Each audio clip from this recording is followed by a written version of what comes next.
First of all మీరంటే నాకు చాలా చాలా చాలా చాలా అభిమానం. నాకు ఎంతోమంది అడిగారు ఈసారి ఆర్జీవి గారిని చేసేటప్పుడు మనం చూసి ఒక్కసారి చెప్పు మేము వస్తామని చాలామంది అన్నారు. కానీ చాలా స్వార్థంగా నేనైతే వచ్చేసాను సార్. నాకైతే మీరు చాలా చాలా చాలా చాలా ఇష్టం. నేను అసలు ఫస్ట్ బ్లెస్సింగ్స్ తీసుకొని స్టార్ట్ చేద్దాం అనుకున్నాను. నేను ఎప్పుడు కర్సెస్ చేస్తాను బ్లెస్సింగ్స్. కానీ ఇంకా అందరూ కూర్చోబెట్టేశారు కాబట్టి ఇప్పుడు కరోనా టైంలో ఎంతోమంది చాలా చాలా చాలా భయపడుతున్న టైం ఇది. అసలు టోటల్ ఎంటైర్ ఫిల్మ్ ఇండస్ట్రీ మొత్తం లాక్డౌన్ కంప్లీట్గా క్లోజ్ అయిపోయింది, షూటింగ్స్ లేవు. అలాంటి టైంలో కూడా ఇంత అద్భుతంగా వరల్డ్లో ఫస్ట్ కరోనా టైంలో మూవీ చేశారు సార్. అంటే ఎలా ఈ థాట్ వచ్చింది? కరోనా వైరస్ మూలనే థాట్ అనేది అక్కడి నుంచి. లాక్డౌన్ చేసిన రాత్రి నాకు వచ్చిన ఐడియా. ఓకే. తర్వాత ఒక జస్ట్ 4 days to 1 week మధ్యలో స్క్రిప్ట్ అయిపోయింది. అండ్ అందరూ చేయకూడదు అంటే వర్క్ ఎట్ హోమ్ అంది గవర్నమెంట్, ఏదో గైడ్లైన్స్ ఇచ్చింది. అవి చేసి కూడా సినిమా తీయచ్చా అని ఒకసారి ఆలోచించి I manage to make it. Okay. మిగతా అందరూ సరే ఇప్పుడు అంటే చేయకూడదు ఇలాంటి నిబంధనలు ఎలా చేస్తామని ఆలోచించడం ఒక పద్ధతి, ఎలా చేయొచ్చు అని ఆలోచించడం ఇంకో పద్ధతి. అంటే మేము ట్రైలర్ చూసిన తర్వాత మాకు అనిపించింది ఏంటంటే చాలా చక్కగా అందులో కూడా సోషల్ డిస్టెన్స్ కనిపిస్తుంది, చాలా జాగ్రత్తగా. అంటే ఎఫెక్ట్ అంటే ఎలాంటి డిసీజెస్తో వస్తే స్టార్ట్ అవుతుందో అలానే చూపించారు. అంటే ఆ క్రూని ఎలా పెట్టారు, అంటే ఎలా చెప్పారు, వాళ్ళకి ఎలా ఎక్స్ప్లెయిన్ చేశారు, వాళ్ళు ఎలా యాక్సెప్ట్ చేశారు? అది ఇప్పుడున్న టెక్నాలజీలో ఇప్పుడు నా ఉద్దేశంలో కరోనా వైరస్ జాగ్రత్తలు అనేది ఏ మనిషికి ఆ మనిషి చేయాలి, కానీ ఎవరో వెనకాల నుంచి ఇలా చేయండి అలా చేయొద్దు అని చెప్పిస్తే అదొక టెంపరీగా 1 రోజు చేయొచ్చు, 2 రోజులు చేయొచ్చు, బట్ ఇట్స్ నాట్ పాసిబుల్. మీరు అది కూడా గవర్నమెంట్లో కూడా చూసేది, అది ఇంప్లిమెంటేషన్ అనేది కంటిన్యూస్గా చేయడం ఎవరి వల్ల కాదు. సో మనిషి ఒక అడల్ట్ పర్సన్ అతని జాగ్రత్త అతను తీసుకోవాలి బేసిక్గా. సో ఆ గైడ్లైన్స్ అన్నీ పెట్టి ఆటోమేటిక్గా they followed that aspect you know. దాని తర్వాత ఎక్కడెక్కడ మనకి చాలా దగ్గరగా ఉండాలి అన్న చోట వి యూజ్డ్ సీజీ. బట్ ఆ సీజీ ఏమో రియాలిటీ సిమ్యులేట్ చేయడానికి యూజ్ చేసాం కానీ ఫ్యాంటసీ కోసం కాదు పాయింట్. సో ఒకటి నా కరోనా వైరస్ అనేది ఆల్మోస్ట్ ఒక హారర్ ఫిల్మ్ అది. ఎందుకంటే హారర్ ఫిల్మ్ అనేది దెయ్యం ఉండొచ్చు, ఇప్పుడు మనకున్న రియల్ లైఫ్లో వైరస్ ఉంది.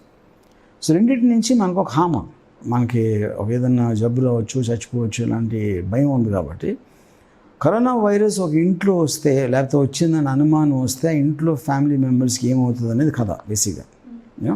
So to that extent I think it's horror film. Sir అసలు 1 dayలోనే 2.5 above millions క్రాస్ చేసింది సార్. అంటే ఎక్స్పెక్ట్ చేశారు అంత రీచ్ అవుతుందని?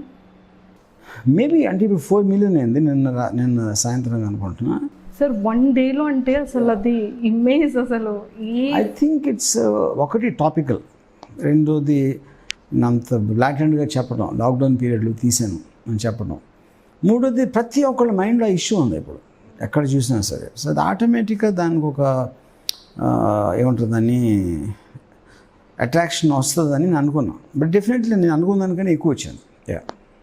సార్ అసలు ఆర్జీవి గారు ఒకటి లాంచ్ చేస్తున్నారు, ఒకటి రిలీజ్ చేస్తున్నారు అనగానే జనాల్లో ఒక విజన్ వచ్చేస్తుంది, సంథింగ్ ఈ స్పెషల్ ఉంటుంది అనేది. జనాలు యూత్ అందరూ ఫిక్స్ అయిపోయారు సార్, పెద్దవాళ్ళ దగ్గర నుండి చిన్నవాళ్ళ వరకు. అంటే ఈ ఇంపాక్ట్ని ఎలాగా మీరు క్రియేట్ చేయగలిగారు అసలు జనాల్లో? I feel it is the intensity of story telling. ఒకటి టాపికాలిటీ ఆఫ్ ద సబ్జెక్టు, రెండోది మీరు చూస్తే అందరూ పర్ఫార్మెన్సెస్, యాక్టర్స్ ఎక్స్ప్రెషన్స్లో ఈ ఫీల్ నిజంగా అసలు వాళ్ళ ఇంట్లో రియల్ పీపుల్ ఉన్నారు, అలాగే నిజంగా ఏదో జరుగుతుందని ఫీలింగ్ వచ్చింది. That lot of credit there goes to the actors also. Okay. So అనే దాని గురించి పక్కన పెడితే క్లైమాక్స్ అసలు ఇప్పటికీ ఆ ఫీవర్ ఇంకా నడుస్తూనే ఉంది. సో ఆ క్లైమాక్స్ అనే స్టోరీ ఎలా ఉండబోతుంది, ప్లస్ 18+ అని కూడా ఆల్రెడీ మెన్షన్ చేశారు, దాని గురించి ఒక ఫ్యూ వర్డ్స్ చెప్పండి సార్. క్లైమాక్స్ అనేది బేసిక్లీ నేను నా టీనేజ్ ఆ టైంలో I always was very shy of looking at girls you know. ఇప్పుడు చెప్తే ఎవరు నమ్మరు, అది వేరే విషయం. బట్ అక్కడ స్టార్ట్ అయ్యి నాకు ఎప్పుడు కూడా ఒక ఇష్టం ఏంటంటే ఒక అమ్మాయి అందాన్ని ఒక చాలా బాహటమైన ప్రదేశాల్లో చూడటం. అంటే ఏదో చీకట్లో రాత్రి రూమ్లో పెట్టేసి అలా కాకుండా ఒక ఒక ఎక్స్ట్రాడినరీ విజువల్ ల్యాండ్స్కేప్లో చూపెట్టడం, which is what I did in రంగీలాలో హైరామా సాంగ్లో ఉర్మిళతోటి దాంతో. సో దాంట్లో ఇప్పుడు ఒక అమెరికన్ అమ్మాయిలు అంటే వైట్ స్కిన్ గర్ల్ అంటే నాకు చాలా ఇష్టం. సో ఇప్పుడు అలాంటి అమ్మాయిని ఒక ఫుల్ వైడ్ డెజర్ట్లో చూడాలనేది అది ప్రైమరీ రీజన్ నేను సినిమా తీసిన దానికి కారణం.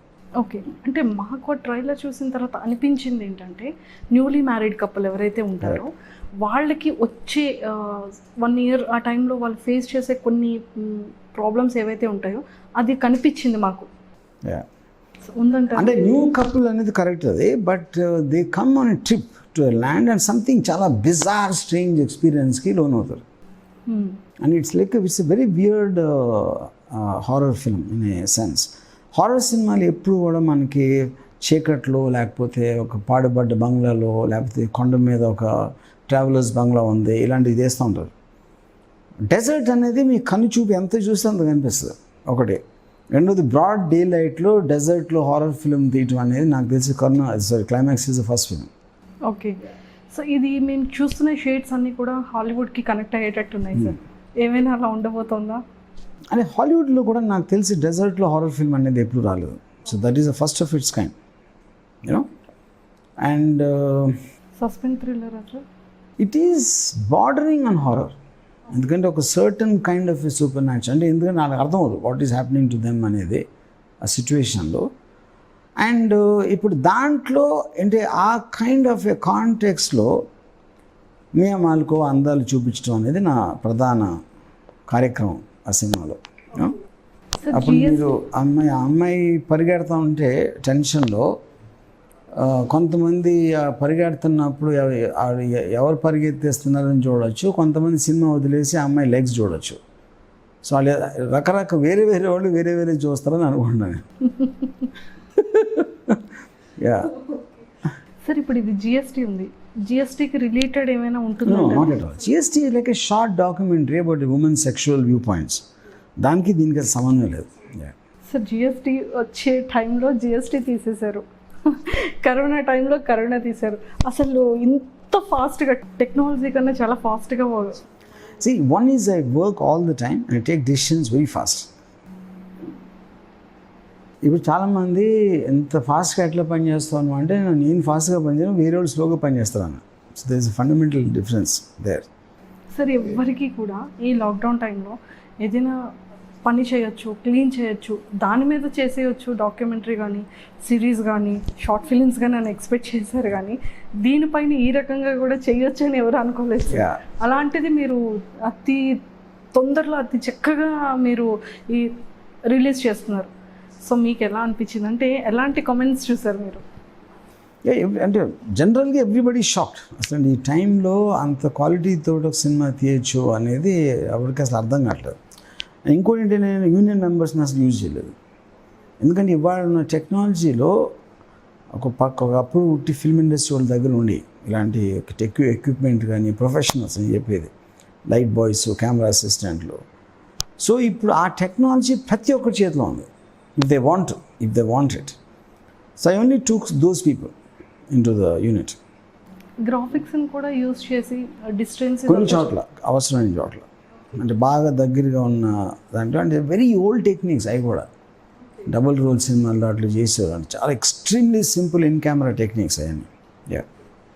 సో మెగాస్టార్ చిరంజీవి గారితో ఆల్రెడీ డైరెక్షన్ చేసి అది క్యాన్సిల్ అయింది సార్. అంటే మళ్ళీ ఏమైనా చేసే ఛాన్సెస్ ఉన్నాయా? నాకు స్టార్ హీరోస్ తోటి నాకు వాళ్ళకున్న ఫ్యాన్ బేసు, వాళ్ళకున్న రిక్వైర్మెంట్స్, అలాంటి సబ్జెక్టులు నేను చేయలేను అంటున్నాను. It's difference. నాకు ఆ కెపాసిటీ లేదు. So I don't have interest in such kind of subject. నా ఇంట్రెస్ట్ లేదు, కెపాసిటీ కూడా లేదు. కెపాసిటీ లేదు. ఎందుకంటే అది పాయింట్. ఇప్పుడు నాకు ఎక్సైట్మెంట్ వచ్చిన ఇది ఉంటుంది, కానీ వాళ్ళ ఫ్యాన్స్కి కానీ ఇప్పుడు అంటే పెద్ద స్టార్స్కి వాళ్ళ ఫ్యాన్ బేసెస్ హ్యూజ్ ఉంటాయి. ఫ్యామిలీస్ ఉంటారు, వాళ్ళ మాస్ యూత్ ఆడియన్స్ ఉంటారు, ఎవరో రకరకాల వాళ్ళు ఉంటారు. నేను వాళ్ళని ఆలోచించి చేస్తే నాకు ఉన్నది కూడా పోతుంది. అప్పుడు డెఫినెట్లీ నేను వాళ్ళతో ఫ్లాప్ తీయడానికి చాలా ఎక్కువ ఛాన్స్ ఉంటుంది వేరే సినిమాలు కానీ. అంటే ఆల్మోస్ట్ ఎంతోమంది శిష్యుల్ని రెడీ చేశారు, లైక్ పూరి సార్ కానివ్వండి, లేదు అంటే అజయ్ భూపతి గారు కానివ్వండి. ఆర్జీవి గారి దగ్గర ఎవరు వర్క్ చేసి వచ్చినప్పటికీ కూడా వాళ్ళు తీసే ఏ ఒక్క మూవీ అయినా సరే సూపర్ అంటున్నారు. అంటే వాళ్ళ థాట్స్ కూడా కొన్ని వరకు మీరు ఎలా అయితే వర్క్లో వే ఆఫ్ థింకింగ్ కానీ థాట్స్ కానీ ఎలా అయితే ఉంటాయో వాళ్ళవి కూడా అలానే ఉంటాయి అంటారు. సో మీకు ఎప్పుడైనా మీ శిష్యులు అలాంటి టెక్నికల్స్ యూజ్ చేసే అనిపించిందా ఏదైనా ఫిలిమ్స్లో? ఫస్ట్ ఆఫ్ ఆల్ శిష్యులు అని ఎవరు ఉండరు, ఎందుకంటే ఇండస్ట్రీలోకి ఎవరు వచ్చినా ఉన్నోళ్ళందరికన్నా నేను బెటర్ అనుకుని వస్తారు, కానీ ఒకళ్ళ శిష్యులు అని అనుకోరు, ఏదో చెప్తారు అప్పటికి ఊరికనే. సో ఆల్ ఆఫ్ దెమ్ మీరు జగన్ వీళ్ళందరూ మెన్షన్ చేసింది they have very unique style. అది వాళ్ళ సెన్సిబిలిటీ, వాళ్ళ టేస్టు, వాళ్ళ వరల్డ్ అండర్స్టాండింగ్, వాళ్ళ పాయింట్ ఆఫ్ వ్యూలో వస్తుంది కానీ. So I don't think this no such thing. Sir మళ్ళీ ఒక డిఫరెంట్ కైండ్ ఆఫ్ ఫిలింతో, డిఫరెంట్ స్టోరీతో మళ్ళీ అప్కమింగ్ ఏమైనా వస్తుందా? I mean I'm making one film called enter the girl dragon, martial arts base మీద. అది ఇంకా జస్ట్ ఈ లాక్డౌన్ వలన చాలా అవుట్డోర్ వర్క్ ఉంది దాంట్లో, ఒక 5-6 days shooting. So that will be very different film. Sir ఇప్పటి వరకు ఏంటంటే ఒకప్పుడు మంచి ఫిలిమ్స్ చేశారు, ఫ్యామిలీ ఓరియంటెడ్ కానీ శివ నుంచి చూసి. ఫ్యామిలీ ఓరియంటెడ్ ఎప్పుడు నేను చేయలేదు. ఓకే, అంటే ఒక మంచి ఫిలిమ్స్ చేశారు. సో ఇప్పుడు వచ్చేసేటప్పటికి ఈ మధ్య కాలంలో చాలా డిఫరెంట్గా వెబ్ సిరీస్ కానివ్వండి, లేదు అంటే ఇలాంటి ఓటీటీ ప్లాట్ఫామ్లో రిలీజ్ చేయడం కానీ, అంటే ఏంటి అంత వేరియేషన్ ఎందుకు వచ్చిందంటారు? As per technology, as per నా ఎక్స్పీరియన్సెస్ మారుతూ ఉంటాయి, టెక్నాలజీ మారుతూ ఉంటుంది. నాకు ఒకప్పుడు నచ్చిన లాంటి సబ్జెక్ట్ మ్యాటర్స్ ఇప్పుడు నచ్చకపోవచ్చు. So I think there are lot of those things. Okay, ఏమైనా డివోషనల్ ఫిలిం ఏమైనా మీ దగ్గర నుంచి ఎక్స్పెక్ట్ చేయొచ్చా మేము? ఏం ఫిలిం? డివోషనల్ ఎక్స్పెక్ట్ చేయొద్దు. ఇంకా ఎవరైనా హీరోస్తో చేయాలని ఉందా సార్? ఇంకా చెప్పాను కదా రీజన్ మీకు. సో ఇంకా అంటే ఏమైనా పోనీ లవ్ స్టోరీస్ కానీ అలాంటివి ఏమైనా ఎక్స్పెక్ట్ చేయొచ్చా పోనీ? డిపెండ్స్ అండి, అంటే లవ్ స్టోరీలో ఉన్న పాయింట్లో ఎంత డిఫరెన్స్ ఉన్న దాన్ని బట్టి. సార్ ఇప్పుడు ఓటీటీ ప్లాట్ఫామ్ అనేది ఈ కరోనా వల్ల ఓటీటీ ప్లాట్ఫామ్ వచ్చింది. థియేటర్స్ కానీ ఇంకా పెద్ద పీవీఆర్స్ కానీ ఓపెన్ అవ్వడానికి చాలా కష్టం అంటున్నారు. మేబీ నెక్స్ట్ ఇయర్ అంటున్నారు. కొన్ని షూటింగ్స్ అవుట్డోర్ షూట్స్ అయితే కంప్లీట్గా నెక్స్ట్ ఇయర్ అంటున్నారు. సో ఇప్పుడు ఓటీటీ ప్లాట్ఫామ్ అనేది ఎంతవరకు బెటర్ అంటారు మీ పాయింట్ ఆఫ్ వ్యూలో? ఇప్పుడు ఓటీటీ ప్లాట్ఫామ్స్ అనేది యాక్చువల్గా 1 year ముందు నుంచి స్టార్ట్ అయింది ఎఫెక్ట్. It's not there. కాకపోతే కరోనా వైరస్ వలన థియేటర్స్ మూసేయటం వలన ఫోకస్ అటు వెళ్ళింది. ఎంటర్టైన్మెంట్ అనేది అది ఒకటే ఉంది ఆ చోట కాబట్టి. యూనో, సో ఐ ఫీల్ ఫ్యూచర్లో 75 to 80% of the films will go on OTTs. దానికి కారణం ఏంటంటే ప్రొడక్షన్ కాస్ట్ కాకుండా మనకి publicity cost, theatre rentals, distribution commission ఇవన్నీ కలిపి ఒక వెయిట్ ఉంటుంది కాస్ట్ మీద. 80% ఫ్లాప్ అవుతాయని చెప్తారు నార్మల్గా. ఎందుకు ఫ్లాప్ అవుతున్నాయి? బికాజ్ ఓపెనింగ్ వీకెండ్ ఎవరు రావట్లేదు. ఓపెనింగ్ వీకెండ్ కోసం you have to stress your self to spend more. అవన్నీ కట్ అయిపోతే మీరు ఫైనల్గా సినిమా తీసేది ప్రేక్షకుల కోసం. ప్రేక్షకుడు ఓటీటీలో చూసాడా, సెల్ ఫోన్లో చూసాడా, ఐప్యాడ్లో చూసాడా, థియేటర్లో చూసాడా అనే దానికి వాడికి ప్రాబ్లం లేనప్పుడు మ్యానుఫ్యాక్చరింగ్ ఎందుకు ఉంటుంది ప్రోడక్ట్? నేను film making manufacturing. And OTT వాళ్ళు అంత ఎందుకు డబ్బులు ఇస్తున్నారు? వాళ్ళ దగ్గర చూస్తున్నారు కాబట్టి. అది ఆల్రెడీ ప్రూవ్ అయిపోయింది. ఆడియన్స్కి ఏం ప్రాబ్లం లేదా? ప్రాబ్లం ఉన్న ఆడియన్స్ థియేటర్కి వెళ్తారు. But substantially theatres will come down because of OTTs. ఎందుకంటే మీకు టెక్నాలజీలో కూడా ఇప్పుడు నేను 6 feet డిస్టెన్స్లో 14 స్క్రీన్ నేను ఇంట్లో చూస్తున్నప్పుడు నాకు రేషియోలో పీవీఆర్ స్క్రీన్ అది. నేను పీవీఆర్లో నేను 60 feet దూరం ఉండొచ్చు, ఇక్కడ 6 feet ఉన్నా. సో స్క్రీన్ సైజు నా డిస్టెన్స్ రేషియోలో it is as big as a PVR screen. ఇంకోటి నా సౌండ్ నేను కంట్రోల్ చేయొచ్చు, నా కలర్ కాంట్రాస్ట్ నేను కంట్రోల్ చేసుకోవచ్చు, మొత్తం ఎడిషన్లో. పైగా థియేటర్ నా టైంలో నేను చూసుకోవచ్చు. థియేటర్లో ఇచ్చిన టైమే వెళ్ళాల్సిన అవసరం లేదు. సార్ ఒక డైరెక్టర్ అనే వ్యక్తి ఏంటంటే మన రియల్ లైఫ్లో రియాలిటీగా జరిగే సిచ్యువేషన్స్ కానీ సందర్భాలను కానీ మనకి ఎదురయ్యే అనుభవాలను కానీ పెట్టి తీస్తూ ఉంటారంటారు. సో అలాగా మీకు మీ లైఫ్లో జరిగే రియాలిటీ కానీ అనుభవాలు కానీ చాలా అలా absolutely meaning including virus including. Okay, so ఏదైనా ఒక మంచి బెస్ట్ మెమొరీ చెప్పండి సార్ ఈ మధ్య కాలంలో. ఇప్పుడు నేను మా ఇంటికి వెళ్ళాను sir. Suppose just before one of my family members coughed, so ఇప్పుడు నాకు సడన్గా నా మైండ్లో ఇది కాదా అని ఇది వస్తుంది కదా, కానీ ఫ్యామిలీ కాబట్టి చెప్పలేం.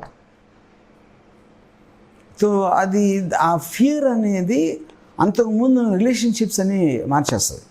ఒకవైపు నుంచి మన కుటుంబంలో బంధాలు అంటాం, father son relationship, mother daughter relationship, husband wife, లేకపోతే ఇలాంటివన్నీ ఉంటాయి.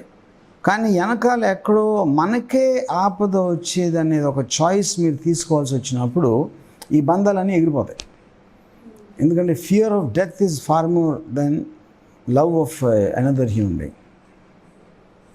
ఈరోజు చిన్నప్పుడు ఒక కథ ఉండేది. ఒక కోతి అంటే ఒక రాజు, ఒక నా పేరు I think I'm not very sure but it is Timmarusu అని మా ఒక తిమ్మర్సు కథలో శ్రీకృష్ణ అక్కడెక్కడో చదివినాడు వీరున్నారు. అన్నిటికన్నా గొప్ప బంధం ఏంటంటే అమ్మ బిడ్డల బంధం అని చెప్పాడు. చెప్తే తిమ్మర్సు కాదు, నేను ప్రూవ్ చేస్తాను, అన్నిటికన్నా గొప్ప బంధం ప్రాణం మీద ఆశ, తన ప్రాణం మీద తన ఆశ. ప్రూవ్ చేయడానికి ఒక కోతిని, ఆ కోతి పిల్లలు ఈ రెండింటిని కలిసి ఒక వాటర్ ట్యాంక్లో పెట్టి నీళ్ళు వేయటం మొదలుపెట్టాను. సో కోతి ఏం చేసిందంటే ఫస్ట్ పిల్లల్ని మోకాడు నడుము దగ్గర తీసుకొచ్చాను. నడుము వచ్చిన తర్వాత భుజం మీద పెట్టుకోండి. భుజం దగ్గరికి వాటర్ వచ్చాక నెత్తి మీద పెట్టుకోండి. తన ముక్కు దాటేటప్పటికి కింద వేసి దాన్ని ఎక్కి నిలబడింది. So I know it sounds very harsh, but the point is ఆ డిగ్రీ అనేది ఉంటుంది, అందరిలో ఉంటుంది. అది మదర్కి ఉండకపోవచ్చు, ఫాదర్కి తక్కువ ఉండొచ్చు, బ్రదర్కో సిస్టర్కో ఇంకా తక్కువ ఉండొచ్చు. అఫ్కోర్స్ అది జనరలైజ్ చేయడం బ్రదర్ సిస్టర్ అని, every person is different. Yeah, so మన మీదకి వస్తుంది వైరస్ అని అన్నప్పుడు రిలేషన్షిప్స్ బిట్వీన్ హ్యూమన్ బీయింగ్స్ అనేది నిలుస్తాయా, దాన్ని టెస్టింగ్ చేయడం virus cinema. Yeah, okay, super sir. And ఇంకోటి ఏంటంటే ఇవన్నీ పక్కన పెట్టేద్దాం, సినిమా ఇదంతా. సో ఇప్పుడు ప్రజెంట్ ఈ సొసైటీలో నిజంగానే లవ్ ఉందా? అసలు వాట్ ఈజ్ లవ్? సో మీ పాయింట్ ఆఫ్ వ్యూలో చెప్పండి. లవ్ అనేది first of all it's false emotion in my opinion. ఎందుకంటే లవ్ అంటే ఇప్పుడు మా అబ్బాయిలు అమ్మాయిలు because they don't want use the word sex, because sex they think is lesser than love, అందుకని లవ్ అని చెప్తారు. యూనో స్టార్టింగ్ ఆస్పెక్ట్ అది. యూనో దాని తర్వాత ఎప్పుడైతే కలిసి ఒకవేళ మ్యారేజ్ చేసుకున్నారో అసలు కలర్స్ అన్నీ బయటకు వస్తాయి. లవ్లో ఉన్నప్పుడు ఏం చెప్పారు, ఇప్పుడు ఏం చేస్తున్నారో అవన్నీ బయటకు వస్తాయి. You know, so I think it's first of all a false emotion. You know, love అనేది ఎక్కడ ఉంటుంది? ఒక కంపానియన్షిప్ ఉండొచ్చు ఒక పర్టికులర్ దాంట్లో. అంటే ఇప్పుడు కుక్కల మీద పిల్లలు చిన్నపిల్లల మీద కొంచెం లవ్ ఉండడానికి ఛాన్స్ ఎందుకు ఉందంటే అవి మీకు ఎక్కువ ఎదురుతారు. ఎప్పుడైనా ఆపోజిట్ మైండ్ కూడా స్ట్రాంగ్ మైండ్ అయితే లవ్ చేయడం అనేది చాలా కష్టం అవుతుంది. ఎందుకంటే వాళ్ళు భిన్న అభిప్రాయాలు ఉంటాయి, వాళ్ళ టేస్ట్లు డిఫరెంట్ ఉంటాయి, మూడ్స్ డిఫరెంట్ ఉంటాయి. ఇప్పుడు చిన్నపిల్లోడు కూడా ఇప్పుడు మీరు అంటే అది చూసి ఒక డర్టీ లుక్ ఇచ్చిన పోతుంది, లవ్ పోతుంది ఇమీడియట్గా. ఎందుకంటే యాక్సెప్టెన్స్ నుంచి వస్తుంది లవ్ యాక్చువల్గా, మోర్ దెన్ ఎనీథింగ్ ఎల్స్. నువ్వే గొప్ప, నువ్వు లేకపోతే నేను లేను అని ఒక చిన్న ఆ ఫీలింగ్ వచ్చినప్పుడే లవ్ అనేది ఉంటుంది. అది అడల్ట్ హ్యూమన్ బీయింగ్స్ మధ్య సస్టైన్గా ఉండటం అనేది ఇంపాసిబుల్. అది ఓకే, నువ్వు లేకపోతే నేను జీవించలేను అనేది ఆడు ముద్దు పెట్టుకోకముందు, సెక్స్ చేయకముందు అంటాడు, కానీ తర్వాత కూడా అంతే ఇంటెన్సిటీతో అనగలుగుతాడని నాకు డౌట్. అది ఎందుకు సార్ ఉండదంటారు మీ పాయింట్ ఆఫ్ వ్యూ? అంటే నేను ప్రాక్టికల్ ఎక్స్పీరియన్స్ చెప్తున్నాను. అది అది రిలేషన్షిప్లో ప్రతి ఒక్కరికి అర్థమవుతుంది నేను చెప్పింది. ఓకే, సో చాలామంది ఏమంటారంటే మీ ఫ్యాన్స్ కానివ్వచ్చు, ఫాలోవర్స్ కానివ్వచ్చు, ఆర్జీవి గారు ఏంటంటే ప్రపంచాన్ని చదివేశారు, సమాజాన్ని చదివారు, మనుషుల్ని చదివారు అని అంటారు. అసలు నిజంగానే మనిషి స్వభావాలు, మెంటాలిటీస్ వీటి గురించి అడిగితే మీరు ఏం చెప్తారు సార్? ఒక వ్యక్తి, ఒక మనిషి గురించి. ఎవరైనా their victim, their form because of the second. ఎక్కడ పుట్టారు, ఎలాంటి వాతావరణంలో పెరిగారు, అతనికి ఉన్న ఇంటలెక్చువల్ అనాలిటికల్ పవర్, యూనో, ఎలాంటి ఫ్రెండ్ అంటే చుట్టూ ఉన్న మనుషులు ఎలాంటి వాళ్ళు. There are so many things which come together and make that person. And that person అప్పుడు నేను నా అనేది ఫీల్ అయినప్పుడు అది కేవలం బయట ఎక్కడి నుంచి వచ్చిన ఈ థాట్ అది. సో ఆ ఈగో అనేది ఎప్పుడు వస్తుంది? బయట ఇంకేమీ అనకుండా నాకు ఇష్టం లేదు, నాకు ఇష్టం, ఇలాగే చేస్తా, అలా చేయను అని చెప్పినప్పుడు you stop taking inflow of what's happening otherwise. అప్పుడు ఆ బిలీఫ్ సిస్టమ్ని డిఫెండ్ చేయడానికి కాన్ఫ్లిక్ట్స్కి వెళ్తారు అందరు. So the secret of not doing it is not to have belief system. నా ఇష్టం నేను చేస్తాను. పొద్దున్న నేను ఐ బిలీవ్ దట్ పొద్దున్న నేను పుడతాను, రాత్రి చచ్చిపోతాను. నిన్న జరిగిందని అనవసరం, రేపు జరిగేది తెలియదు. So life is to live this moment. Yeah, super sir. And ఇంకోటి ఏంటంటే ఎంతోమంది ఒక హీరోకి పిచ్చ ఫాలోవర్స్ ఫ్యాన్స్ ఉంటారు సార్, మ్యాడ్ అయిపోయిన వాళ్ళు ఉంటారు. కానీ డైరెక్టర్స్లో చూసుకుంటే one of the topest director, మీకు అంత ఫాలోవర్స్ అంత ఫ్యాన్స్ ఉన్నారు సార్, గర్ల్స్ దగ్గర నుంచి బాయ్స్ దగ్గర నుంచి. అంటే ఎందుకు అంత అట్రాక్టివ్ అయ్యారంటారు మీకు? ఐ థింక్ వాళ్ళ మనసు, అందరు మనుషుల్లో రాక్షసులు ఉంటారు, కానీ వాళ్ళు దాచిపెడతా ఉంటారు గిల్ట్ తోటి. ఓకే, నేను రాక్షసత్వం ఉండటం కరెక్ట్ అని చెప్పేటప్పటికి వాళ్ళు ఒక ఫ్రీడమ్ ఫీల్ అవుతారు. నేను ఇప్పుడు జర్మన్ ఫిలాసఫర్ నీషే ఏమన్నాడంటే, నువ్వు నేను చెప్పింది అర్థం చేసుకున్నావు అంటే అది నీకు ఆల్రెడీ తెలుసని అర్థం అన్నాడు. ఎందుకంటే మీకు ఆల్రెడీ తెలియనప్పుడు నాతో అంగీకరించినారు. నేను ఒక జస్ట్ కాంటెక్స్ట్లో పెట్టి ఉండొచ్చు, ఒక ఫ్రేజ్లో పెట్టి ఉండొచ్చు, అవును కరెక్టే అంటే ఆల్రెడీ తెలుసు అతనికి. అప్పుడు వాళ్ళ మనసులో ఉన్నది నేను చెప్తున్నా. ఎందుకంటే మనుషులందరూ హిపోక్రసీలో బతుకుతారు, భయంలో బతుకుతారు. వాళ్ళకి ఏమి ఇష్టమో తెలుసు, బయటికి చెప్పలేరు. బయటికి చెప్తే ఎవరిని ఏమనుకుంటారని భయం. వాళ్ళ ఇష్టం వచ్చినట్టు జీవించాలంటే భయం. అది నేను అదే కరెక్ట్ అని చెప్పినప్పుడు వాళ్ళకి ఆల్రెడీ తెలుసు కాబట్టి సడన్గా నేను ఒక సింబల్ అయిపోతాను దానికి. Yeah, okay.